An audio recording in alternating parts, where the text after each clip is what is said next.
Oh shit! I can't wait to talk about this one. This man, man, brother. What was this, 2 weeks ago? This was 2 weeks ago, and I ain't forgot a thing about it. I made in 2.5 hours. I made sure to study this movie every day, so I will remember everything about this. The cure for wellness. Too bad they ain't no cure for bullshit. The cure for insomnia. Man, listen. This is do not be fooled by this movie. This is a movie that's done by Korey Verbinski. Stars Dane DeHaan as a young and upcoming executive who gets caught doing something by the company. He's fucking around, fudging some numbers. And they're like, all right, we could send you to prison, but we got another job for you. We want you to go to this spooky-ass castle up in the Swiss Alps and pull an Apocalypse Now and get this other CEO back here who can help us get out of this financial trouble. It's like they forgot to tell him that you have to go through a time tunnel that takes you back to the 1930s when you go. Oh, yeah, that motherfucker like you're going back to Nazi Germany or something, man. And when you get there, convince him to come back, save this company from this scandal that we got going on. And maybe we'll get you your job back and keep you out of prison. Might even get you a corner office somewhere. Now, here's the thing about the movie, people. It looks good because it's Korey Verbinski, and a lot of people love Korey Verbinski. So I'm just going to let you look at the trailer, and then I will come back and tell you some very important things that this trailer does not. There is a sickness inside us, rising like the bile that leaves that bitter taste at the back of our throats. It's there in every one of you seated around the table. Only when we know what ails us can we hope to find the cure. What do you make of that? Clearly he's lost his mind. Our thoughts exactly. Smile, Negro. Shit. They were speaking of the director. Oh, my God. Yes, exactly. We'd like you to go to Switzerland and bring Mr. Pembroke back to us. What we offer here is a process of purification away from the pressures of the modern world. You planned to take Mr. Pembroke back with you. Is that a problem? He's a patient, not a prisoner. You here for the cure? No. Actually, I was just leaving. No one ever leaves. Shit. Welcome back, Mr. Lockhart. Signs of concussion, depleted immune system. I would like to recommend a treatment. Think of it as a cleansing of the mind as much as the body. Some patients experience visions. But rest assured, it's just the toxins leaving the system. There's a terrible darkness here. That was 200 years ago. This is happening now. You said no one ever leaves. What happens to them? I saw the bodies. Listen to yourself. You're not a well man. You're trying to make me think I'm insane. What's happening to me? It's all part of the cure. There is no cure! Accept the diagnosis, and you will see it.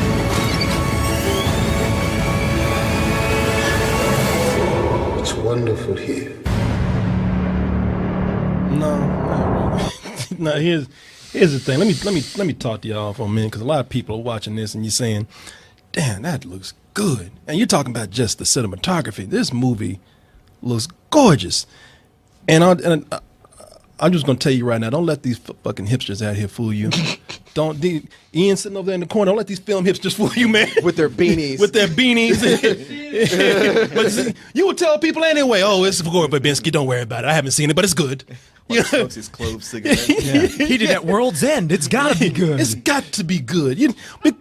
Because hi, my ass, motherfucker. You be telling because what happens is that they're gonna tell you that this is a art horror film because it looks so gorgeous, and it does.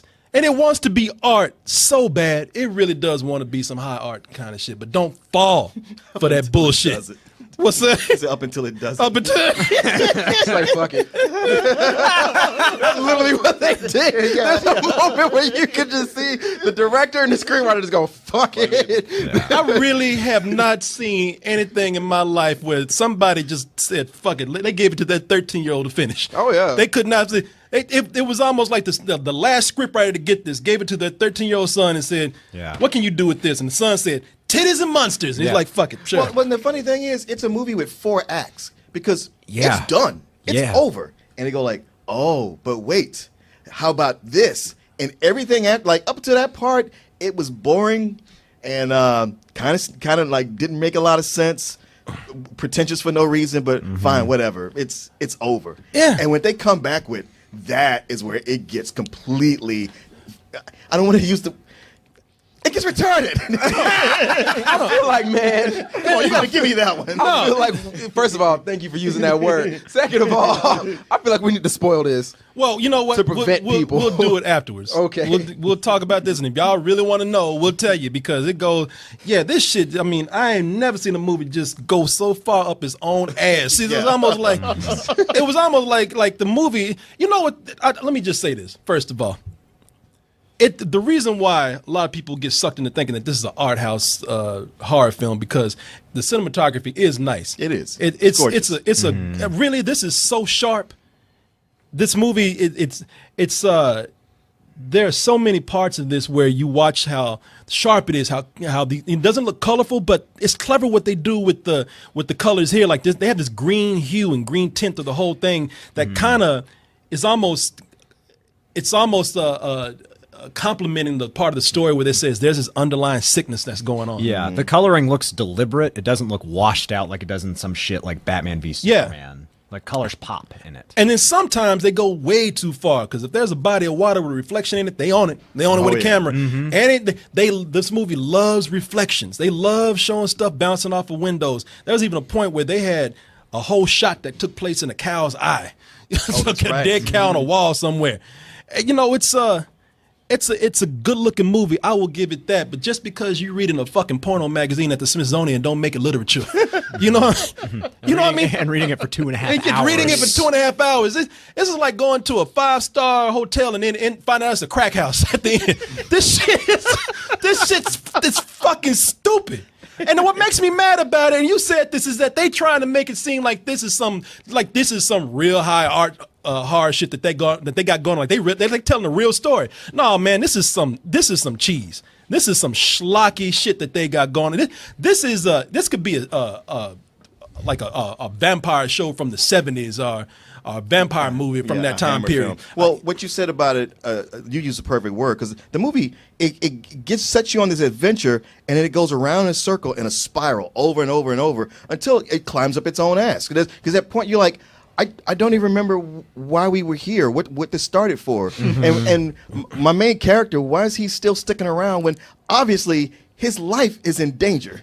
You know what? And yeah, that is the point. I guess he wants his job so bad that he's just going to stick around and do whatever it takes to, because that's what they try to tell you. Like the whole world that is full of greed, and this one place in the Alps is where people are finally seeing the light. They're finally seeing how stupid that rat race is out in the real world. But while it's thinking that it's being deep, it's not. I mean, seriously, this is a Resident Evil game. You go. That makes me not want to play. I'm about to say I don't think I'll play. I'll tell you why, because in in these games they go to a castle, end up finding that there's a facility in there doing some weird experiments, and then it goes batshit fucking insane at the end. Okay. And that's the funny thing. The story makes sense though. No, none of it. Resident Evil, it makes sense. In this, dear God. We differ on that because this is like I'm playing Resident Evil. I don't really look at the story. I have no choice but to sit here and watch this dumb shit. You know, give me a controller. We got a different story going on. But if I got to sit up here for 2.5 hours and watch these motherfuckers try, they think they got this deep story making a comment on society, and yet the first thing they do when this guy goes over to the Alps, they take him to a fucking castle, like a Dracula castle. There should be a dude walking around with a cape and some fake teeth in his mouth. I mean, because it really is like it's a schlocky horror film under the guise of trying to pass itself off as something heavier just because it looks nice. Don't fall for that shit. That's not what it is. The thing is, like, people have watched this trailer and asked me, it's like, so it's a period piece. When does it take place? I'm like, it's not a period piece. They start out, they're in an office building with computers. Yep. Anybody who works with computers now would not let any medical doctor who has equipment from the turn of the century work on them. Well, we just have an aversion. We wouldn't do that. I don't mind that. I get why they do that in this movie. I understand exactly why they do that. And if we spoil it, I can tell you why. Okay. You know, but I get why they do that. It's just dumb.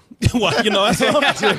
And it's like I said, it really is too bad because there are some things in here that actually kind of are mysterious, or they get so crazy that you are actually getting pulled in. There's a moment here where Dane DeHaan, even the music in this movie. It's like some really cheesy horror movie from like some 70s horror film. You know, it's over dramatic, played up. You know, Dane DeHaan in the film, he's not really suited for the role. He's not. He's not a leading man. And if anything, if you weren't convinced before, this will convince you. He's not that. It's like, didn't you just love how he read all of his lines like this? Every single line of dialogue? No, it's so weird. Like, apparently he's this guy that is, like, making his way up the corporate ladder and doing an amazing job, but he sounds like a bro. Like, yeah. I'm here to do this, and you don't understand. I'm like, ooh, don't. I would take a bro, but it looked like they took somebody from the mailroom to put a suit on him and tried to get him to do a corporate job. It's like, nah, man, he's a good actor. Don't get me wrong, but he still looked like he's a 12-year-old boy. It looked like, you know, to bring your son to school, bring your son to work day. And he's trying hard in this, but he is miscast. Well, he's still kind of a weird dude.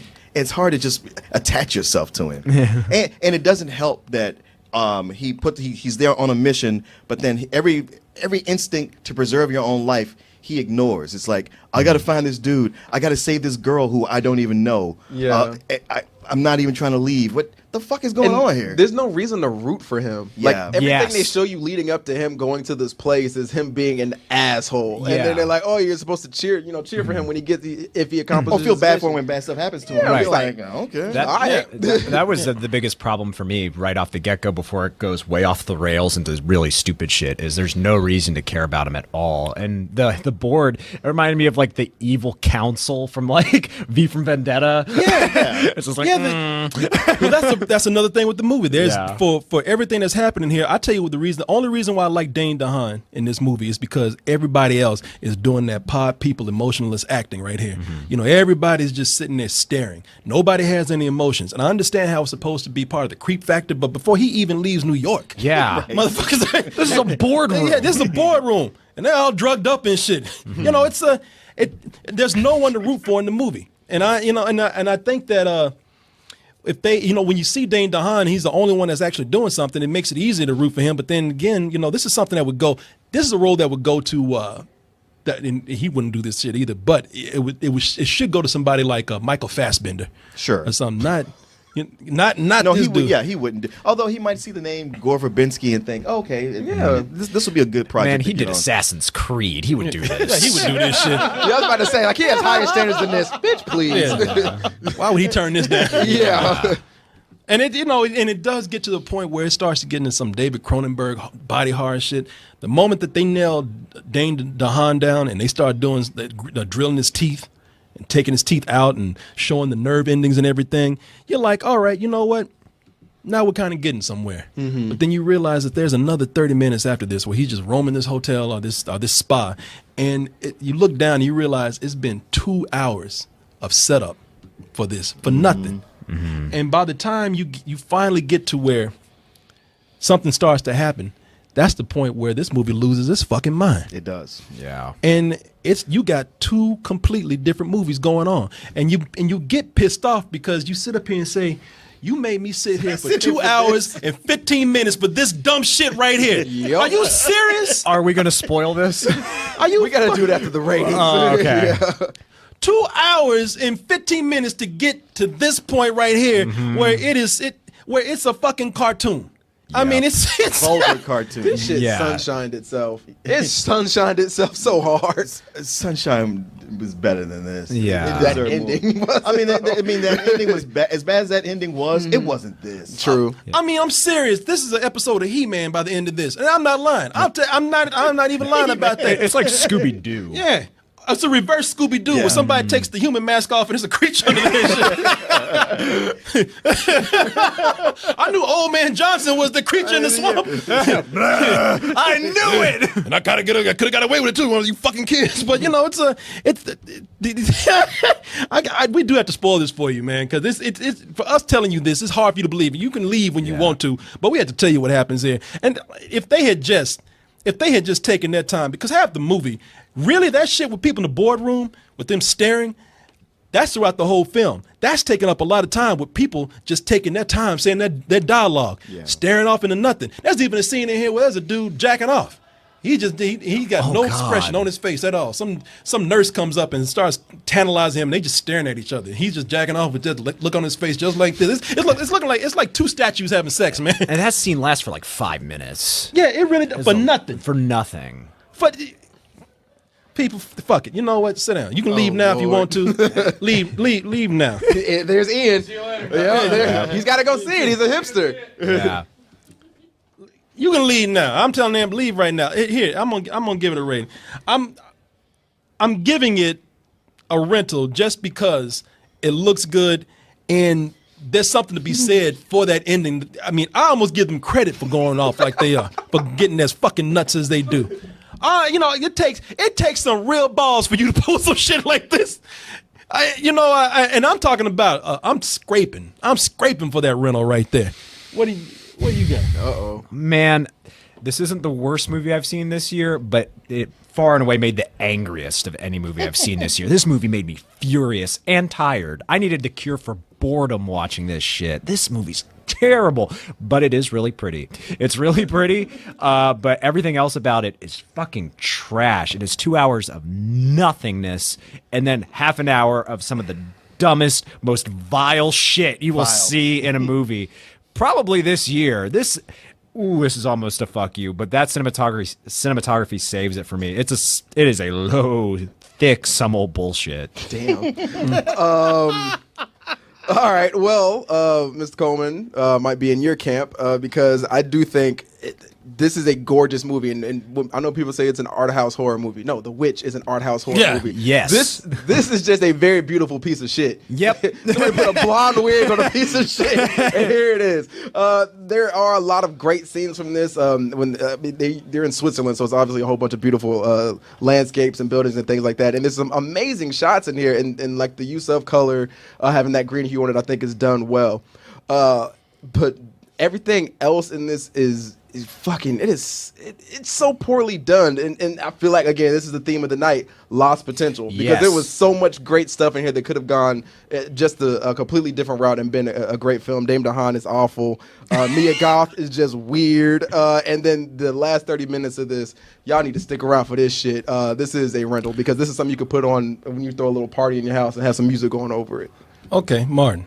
I hope no one ever goes to see this. Honestly, I couldn't imagine an edit of this where I would look at it and go like, oh, okay. I'd be like, well, that's better and it's shorter, but I still don't like it. Yeah, you guys are right about the cinematography. But other than that, Mr. Gertz is speaking for me. This is some old bullshit. And it was never a question to me about that. Because what was that movie with Loki and Mia Wachowski? The High Rise? No. It was like a gothic horror. With a lot I know. It's a Tim Burton movie, right? No, it wasn't Tim Burton. Crimson Peaks. That was Tim Burton? It's a Tim Burton movie. Oh, I thought that was Guillermo del Toro. Del Toro. Yeah, I was going to say, I didn't think it was. But at best of times, it reminded me of that. But there weren't a lot of best of times. Yeah. I got to say, you were sitting in front of us, and as soon as those credits rolled, you shot up out of your seat. Yeah. You said, fuck this. Just a hat spinning.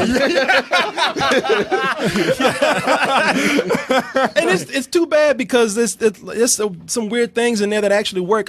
That girl, Mia Goth, like you mentioned, I think there's something like she's weirdly alluring. You know, this This and is a like total. I'm gonna go to jail for fucking with this girl. Well, she's there's a like reason for that. yeah, like she's old enough. I mean, like I said, she's dating Shia LaBeouf. I think they even got married or something. Yeah. She looks like the chick in high school that every dude said, man, I ain't fucking with that chick, but everybody wanted to hook up with her. Yeah, but the thing is, man, this is like the shittiest episode of American Horror Story. Yes. That's exactly what this and drawn out for 2.5 hours because you're like, it's when we get to this spoiler. Yeah, but Dear God. But like I said, there's some things that worked. I don't have a problem with all the actors in there. It's funny how Mia Goth is so the one that is her and Dane DeHaan. They have the most emotions in the movie, and they hardly have any. Yeah, the best actor in here, I thought that was able to. Oh shit! Something in the water? At the bottom.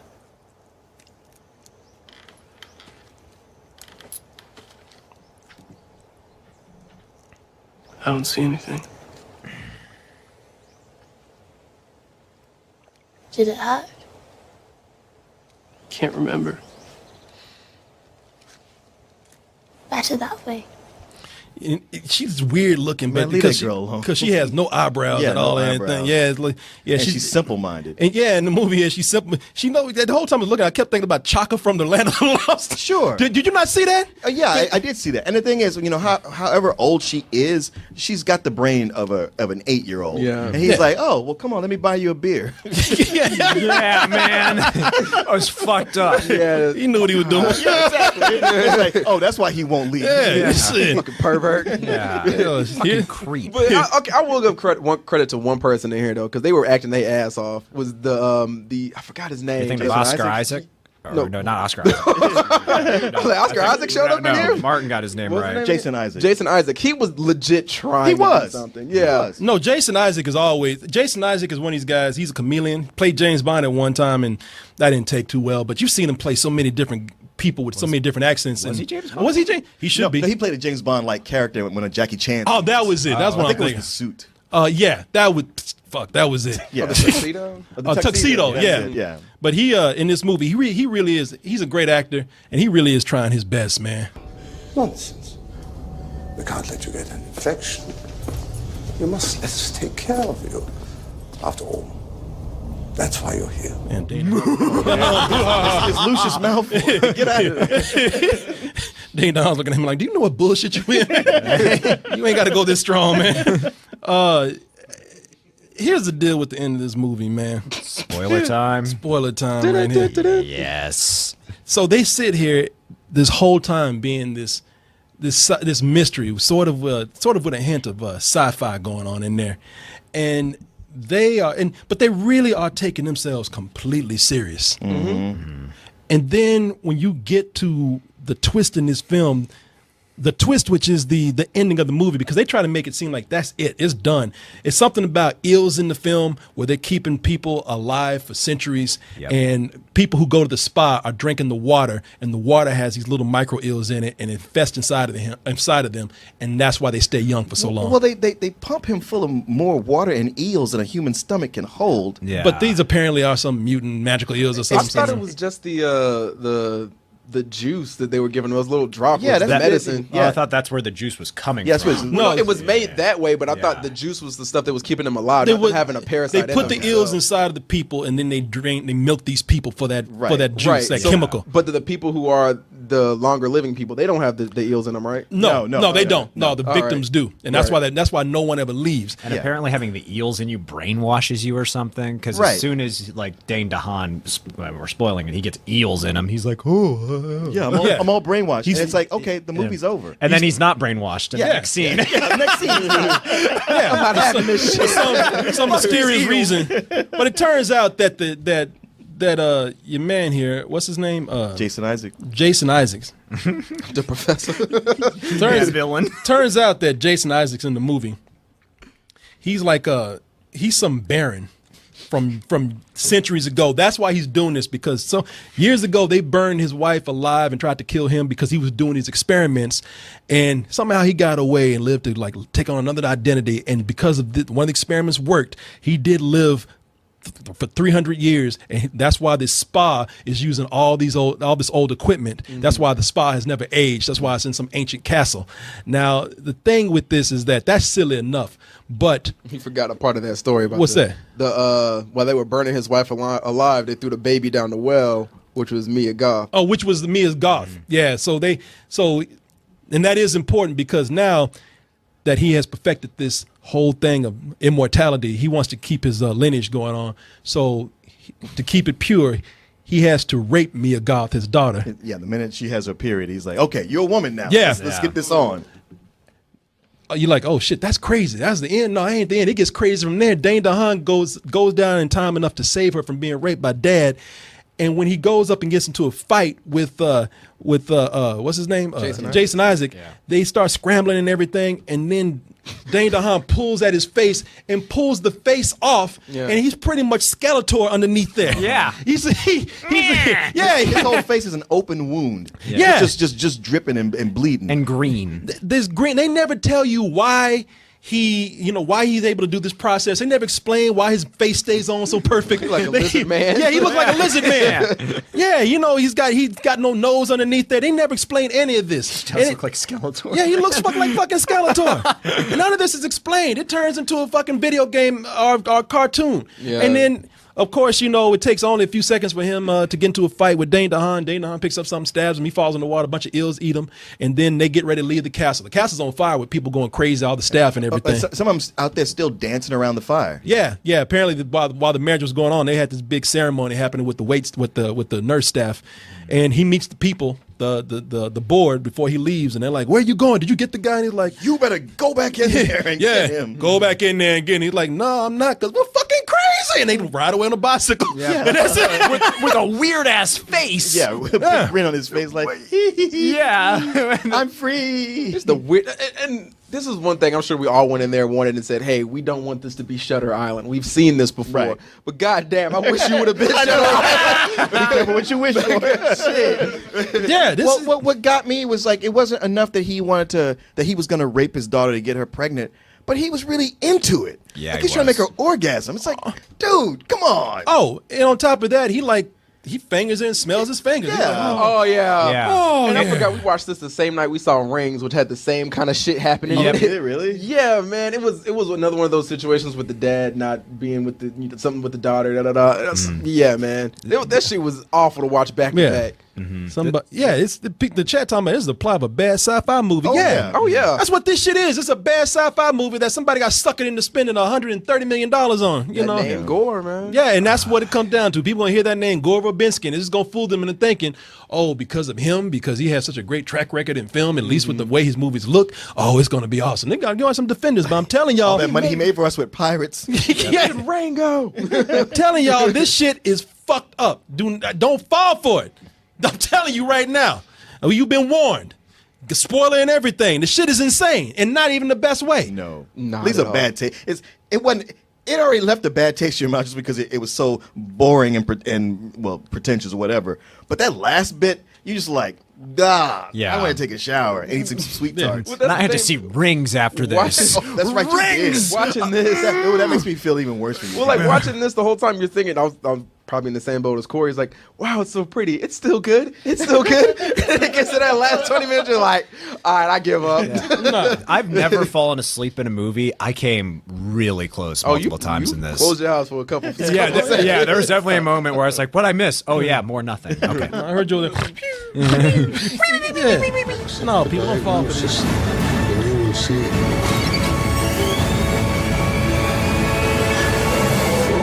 It's wonderful here.